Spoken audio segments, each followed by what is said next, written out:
వెంకిపెళ్ళి సుబ్బి చావుకు వచ్చినట్టు మహాలక్ష్మి పథకం ఆటో వాళ్ళ చావుకు వచ్చి పడింది.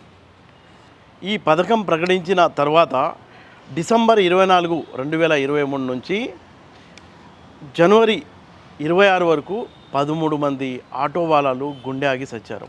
ఇప్పటి వరకు రేవంత్ సర్కార్లో ఈ ఆటో వాళ్ళ ఆత్మహత్యలు చావులు 94 మంది ఆటో వాళ్ళలు చనిపోయారంటే పరిస్థితి ఎంత దారుణంగా ఉందో మనం చెప్పుకోవచ్చు. ఉచిత బస్ అవకాశం రావడంతో మహిళలంతా బస్సుల్లోనే ప్రయాణం చేస్తున్నారు.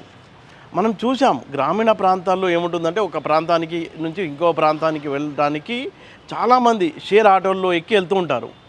ఈ ఆటో వాళ్ళలు ఎలాగో తమకు ఉపాధి ఉంది కదా అని ప్రైవేట్ ఫైనాన్స్లో లక్షల రూపాయలు చెల్లించి వడ్డీ మీద వడ్డీలు కడుతూ ఆటోలు కొని ఆ బిజినెస్ అంటే తమ జీవనోపాధి పొందుతున్న నేపథ్యంలో ఈ మహాలక్ష్మి పథకం రావడం, మహిళలంతా అలా ప్రయాణం చేయడం బస్సుల్లో ఆటో వాళ్ళకి ఉపాధి కరువు అయిపోయి తప్పని పరిస్థితుల్లో కిస్తీలు కట్టలేక ఆటో వాళ్ళ ఈ ప్రైవేట్ ఫైనాన్స్ వాళ్లకు వడ్డీలు చెల్లించలేక ఆత్మహత్యలు చేసుకునే దుస్థితి. రాష్ట్రంలో 7.5 లక్షల మంది ఆటో వాళ్ళలు చాలా దయనీయమైన పరిస్థితిలో ఉన్నారన్నమాట. అంటే వాళ్ళు ఉపాధి కోల్పోయారు. ఉపాధి కోల్పోయారు. ఈ ప్రైవేట్ ఫైనాన్స్ వాళ్ళకి డబ్బులు అంటే ఈ నెల చెల్లించడానికి డబ్బులు లేకపోవడం, ఇటు కుటుంబాన్ని పోషించలేకపోవడం, చేసే వేరే దారి లేక ఆత్మహత్యలకు పోతున్నారు. అంటే రేవంత్ సర్కార్ అప్పుడు ప్రభుత్వంలో రాకముందు ఎన్నికల ప్రణాళికల్లో భాగంగా వాళ్ళు ఆటో వాళ్ళకు 12,000 రూపాయల సహాయం చేస్తామని ప్రకటించారు. కానీ ఇంతవరకు దాని గురించి అతిగతి లేదు.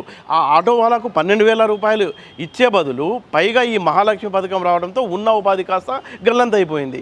దిక్కులేని పరిస్థితిలో ఉన్నారు.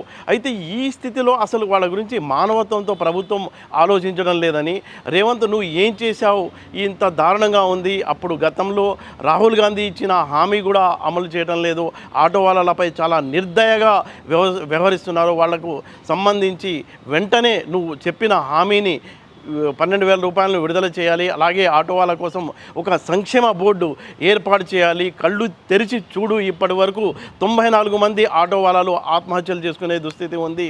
మీ ప్రభుత్వంలో ఒకవైపు రైతులు ఆత్మహత్య చేసుకుంటున్నారు, ఉపాధి లేక నిరుద్యోగులు ఆత్మహత్య చేసుకుంటున్నారు, ఇటుపక్క ఉపాధి పొందే ఆటో వాళ్ళ ఉపాధి కూడా నువ్వు కొల్లగొట్టావు, నీ పాలన ఇలా ఉంది అంటూ కేటీఆర్ కూడా ట్వీట్ చేశారు.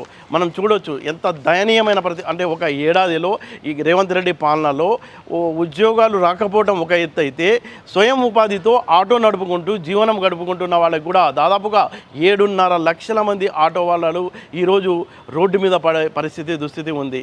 అలాంటి వాళ్ళకి ఇప్పుడు బీఆర్ఎస్ అండగా ఉంది, వాళ్ళ కోసం పోరాటాలు చేస్తున్న నేపథ్యంలో రేవంత్ సర్కార్ దీనిపై ఎటూ తేల్చకపోవడం, ఆటో వాళ్ళకు సంబంధించి ఒక సంక్షేమ బోర్డు ఏర్పాటు చేయడం కానీ, వాళ్ళకి ఏదన్నా ఉపాధి మెరుగుపడే అవకాశం అంటే ఇప్పుడు నిరుద్యోగ సమస్య అయితే ఉంది. ప్రభుత్వ ఉద్యోగాలు ఎంతమందికి ఇస్తారు? కొంతమందికే, అంటే ప్రభుత్వం చెప్పినట్టు 50,000 మంది వరకు ఇప్పటికీ ప్రభుత్వ ఉద్యోగాలు ఇచ్చామని చెప్తుంది.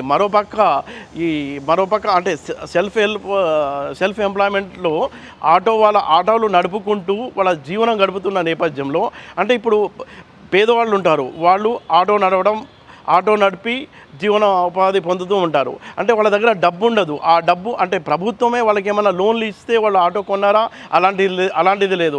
వాళ్ళే ప్రైవేట్ ఫైనాన్స్ దగ్గరికి వెళ్ళి ప్రైవేట్ ఫైనాన్స్లో ఆటో కొని వాళ్ళు ఒక విధంగా జీవితం సాధారణంగా సాఫీగా కొనసాగుతున్న నేపథ్యంలో ఈ మహాలక్ష్మి పథకం రావడం వీళ్ళ చావుకు వచ్చి పడింది.